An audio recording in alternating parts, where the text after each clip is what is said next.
गुरु प्यारे साध संगत जी,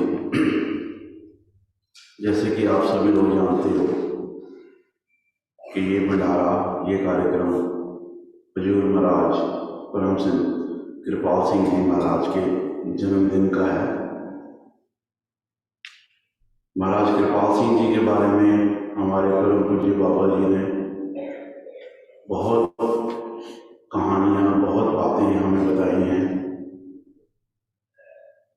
इतनी बातें बताई हैं कि जो शायद लोगों को पहले पता भी नहीं थी।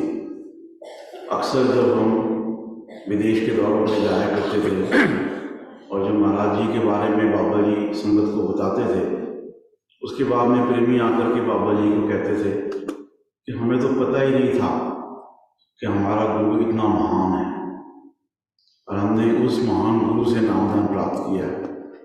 ये तो आपके मुखार बिंद से जो बाबा महाराज कृपाल सिंह जी के बारे में हमें सुनने को मिल रहा है, तब जाकर के हमें पता लग रहा है कि हमारा गुरु कितना महान था। बाबा जी अक्सर बताया करते थे कि जब वो बाबा सावंत सिंह जी के सामने नामदान प्राप्त करने के लिए पेश हुए थे, तब बाबा सावंत सिंह जी ने उनको कहा था कि तुझे देने वाला तेरे घर आएगा। क्योंकि बाबा जी पहले 2 शब्द का अभ्यास करते थे, उसमें उन्होंने परिपूर्णता हासिल कर ली थी। और उनके पहले गुरु बाबा बिशनदास जी का भी ये कहना था कि ये सब कुछ नहीं है, इसके आगे भी कुछ है। तो बाबा जी हमेशा खोजते रहते थे। बाबा जी अक्सर सत्संग में बताया करते थे कि वो हर जगह जाते थे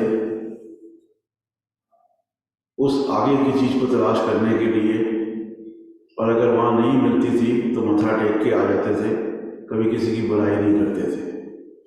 बाबा जी ये भी बताया करते थे कि वो किस तरह से एक दफ़ा सिरसा में मस्ताना जी के सामने पेश हुए और नामदान की विनती की, तो मस्ताना जी ने भी उनको यही कहा जो बाबा सावंत सिंह ने कहा था कि तुम्हें नामदान देने वाला तुम्हारे घर आएगा। मुझे हुक्म नहीं है तुम्हें नामदान देने का, मुझे तो बरकत मिली हुई है। बाबा सावंत सिंह जी ने मुझ पर दया की है, लेकिन तुम्हें नामदान देने वाले ने इतनी कमाई की है कि अगर दोनों तरफ से बहुत तेज गति से आती हुई ट्रेनें हों और वो अपने दोनों हाथ यूं कर दे तो वो दोनों ट्रेनें वहीं खड़ी हो जाएगी। तो बाबा जी अक्सर ये बताया करते थे कि महाराज कृपाल सिंह जी ने कितना भजन किया, कितनी अपने गुरु की सेवा की, और कभी भी उसका क्रेडिट नहीं लिया। और फिर बाबा सावंत सिंह जी के हुक्म के अनुसार किस तरह से महाराज कृपाल सिंह जी अपना खुद का घर वहाँ छोड़ करके दिल्ली आ गए और उन्होंने बाबा सावंत सिंह जी का हुक्म मान करके अपना जो संतमत का काम था वो आगे किया। तो हम सब लोग बहुत भाग्यशाली हैं कि उस महान गुरु, उस परमात्मा महाराज कृपाल सिंह जी के जन्मदिन के मौके पर आज हमें इस पवित्र जगह पर आने का मौका मिला है, जिसके बारे में मैंने कल भी बताया था कि इस जगह पर महाराज कृपाल सिंह जी ने अपने पवित्र चरण कमल डाले और इस धरती को पवित्र किया है। तो हम बहुत खुश नसीब हैं कि आज इस मौके पर हम यहाँ बैठ करके उनकी याद को मना रहे हैं। संतों को बहुत ज़बरदस्त अंतर्यामिता प्राप्त होती है। बाबा जी अक्सर कहा करते थे कि संत सब कुछ जानते हैं, कोई ऐसी चीज़ नहीं है जो संत नहीं जानते। तो हम बहुत खुशकिस्मत हैं कि हमें ऐसे संतों का साथ मिला है। और अक्सर उनकी जो ये अंतर्यामिता होती थी, बाबा जी कभी भी चमत्कार नहीं करते थे, कभी दिखलाते नहीं थे। बहुत सहज स्वभाव ही कुछ बातें ऐसी हो जाती थी और वो अगर किसी ने पकड़ ली तो वो पूरी हो जाती थी जब, तो उसे लगता था कि ये चमत्कार है। लेकिन बाबा जी कहते थे कि नहीं, संत कभी चमत्कार नहीं करते, ये सब परमात्मा की हुई बात होती है। तो कुछ कहानियाँ बाबा जी की अंतर्यामिता की और किस तरह से वो अपने प्रेमियों की संभाल करते थे, बेशक उन्होंने नाम लिया है या नहीं लिया है। क्योंकि बाबा जी ये भी कहा करते थे कि जिस प्रेमी के लिए, जिस आत्मा के लिए सचखंड के अंदर ये फैसला हो जाता है कि अब उसकी मुक्ति होनी है, उसका इंतजाम परमात्मा खुद ही कर देता है। या तो संत वहाँ पहुँच जाते हैं या वो उनको खींच लेते हैं, और वो सबको जानते हैं। बाबा जी को गए काफ़ी अर्सा हो गया शारीरिक रूप से। बहुत सारे प्रेमी यहाँ पर ऐसे हैं जिन्होंने बाबा जी के देह रूप में दर्शन भी नहीं किए, लेकिन उनकी श्रद्धा कमाल की है। सत्संग में आते हैं, भजन गाते हैं। अक्सर इस तरह के प्रेमियों के दिल में एक सवाल उठता है कि क्या बाबा जी मेरे को जानते हैं? ये सवाल मैं इसलिए कह रहा हूँ क्योंकि मेरा दोता, रश्मि का बेटा रेयांश, एक दिन मुझसे पूछता है कि नानू, क्या बाबा जी मुझे जानते हैं? तो मैंने कहा हाँ बिल्कुल जानते हैं। कहता है वो कैसे? उन्होंने तो मेरे को देखा भी नहीं। तो मैंने कहा भगवान सबको देखता है, परमात्मा सबको देखता है। और बाबा जी ये भी कहते थे कि चुनी हुई आत्मा सत्संगी परिवारों में आती है। जिन लोगों का सत्संग से जुड़ाव होता है, जो परिवार, सत्संगी परिवार में बच्चे पैदा होते हैं, उनके लिए परमात्मा ने एक चुन रखा होता है, और वक़्त आने पर उनको वो दया प्राप्त होती है।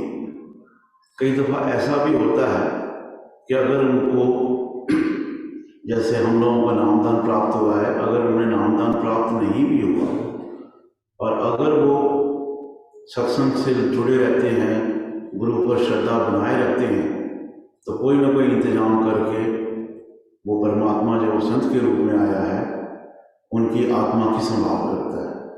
इस तरह की अनगिनत कहानियाँ हैं, अनगिनत ऐसे तजुर्बे हैं जो ये साबित करते हैं कि बेशक हमें ये लगे कि बाबा जी हमें नहीं जानते, बाबा जी को तो चोला छोड़े बहुत साल हो गए, हमारा जन्म बाद में हुआ है, तो बाबा जी हमें कैसे जानेंगे? लेकिन ऐसा नहीं है। जो भी उनके याद में बैठा है वो बाबा जी की निगाह में है, बाबा जी की पनाह में है, और बाबा जी हमेशा उनकी सुरक्षा करते हैं, उन पर दया करते हैं। मैंने शायद ये घटना पहले भी बताई होगी कि किस तरह से एक विदेशी टूर के दौरान दो लड़कियां, जिनको बाबा जी या संत मत के बारे में कोई जानकारी नहीं थी, वो किसी और जगह यात्रा कर रही थी, और रास्ते में वो एक पेट्रोल पंप पे रुक कर के जब तेल वगैरह डलवाने लगी और अंदर दुकान में गई, तो उनको वहाँ पर संतवाणी मैगजीन मिली, जो कि कोई सत्संगी वहाँ से गुजर रहा होगा और गलती से उसकी वहाँ रह गई होगी। तो बाबा जी की फ़ोटो देख करके वो इतनी प्रभावित हुई, इतनी आकर्षित हुई कि उन्होंने वो दुकान वाले से पूछा कि ये कौन है? तो उसने कहा कि मुझे तो मालूम नहीं, अभी कोई छोड़ गया होगा यहाँ पे। तो उन्होंने वो किताब को पढ़ा, संतवाणी मैगजीन को, और उसमें से संतवाणी का एड्रेस लेकर के, फ़ोन नंबर लेके उन्होंने वहाँ फ़ोन किया।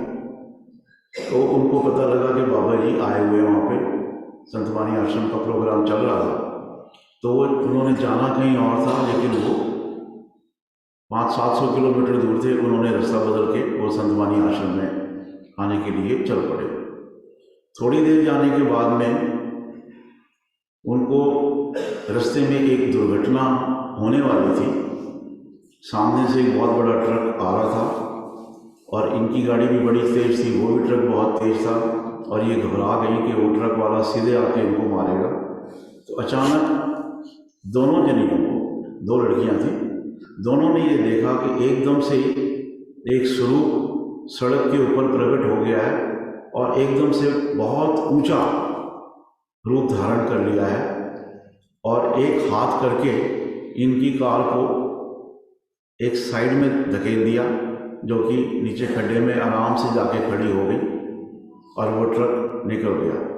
तो अगर वो स्वरूप वहाँ खड़ा होकर के इनकी कार को ऐसे नहीं करता, तो शायद वो ट्रक ने इस कार को कुचल देना था। ना कार को कुछ हुआ, ना उन दोनों जनों को कुछ हुआ। तो जब उन्होंने गौर से वो स्वरूप को याद किया और वो फ़ोटो देखी तो उनको समझ आया कि ये तो वही स्वरूप है जिसके पास हम जा रहे हैं, वही हमें बचा रहा है। तो वो बहुत गदगद होकर के संत बानी आश्रम आई। उन्होंने बाबा जी से मुलाकात की और अपनी ये सारी जो घटना थी उसका जिक्र किया, उसका बताया और बाबा जी से नामदान की बेनती की। अब क्योंकि वो लोग शाकाहारी नहीं थे, मांस मदिरा का सेवन करते थे, तो जो नियम था उसके अनुसार बाबा जी ने उनको कहा कि आप सत्संग सुनो, संत मत की किताबें पढ़ो, 6 महीने तक मांस मदिरा सिगरेट इन सब चीज़ों का परहेज करो और जब आप पक्के हो जाओ तब रिसर्व परकिन से आके नामदान ले लेना। तो कहने का भाव ये है कि वो लोग नाम लेवा भी नहीं थे, उनको बाबा जी की जानकारी भी नहीं थी, लेकिन वो बाबा जी के चुनाव में आ गए। तो बाबा जी ने उनको कैसे खींचा, कैसे उनको बचाया, कैसे अपने पास लाए और वक़्त आने पर कैसे उनको नामदान दिया। बाबा जी खुद हरनाम सिंह की कहानी सुनाया करते थे कि कैसे हरनाम सिंह ने महाराज कृपाल सिंह जी के चलती हुई ट्रेन के अंदर दर्शन किए थे। अब आप अंदाजा लगा सकते हो कि कितने को दर्शन हो गए होंगे। और उसी प्रेमी को बाबा जी के खेत में जब महाराज कृपाल सिंह जी लेने आए तो वो बता के महाराज जी बाबा जी को गया कि मैंने उनके दर्शन करे थे और मैं जा रहा हूँ और वो 1 साल बाद आपके भी आश्रम में आए। तो कहने का भाव ये है कि बेशक हमें लगे कि संत से हम मिले नहीं हैं, बाबा जी से मिले नहीं हैं, हमने दर्शन नहीं उनके किए तो हमें वो नहीं जानते, ऐसा नहीं है। बाबा जी सबको जानते हैं, हर एक बच्चे को जानते हैं।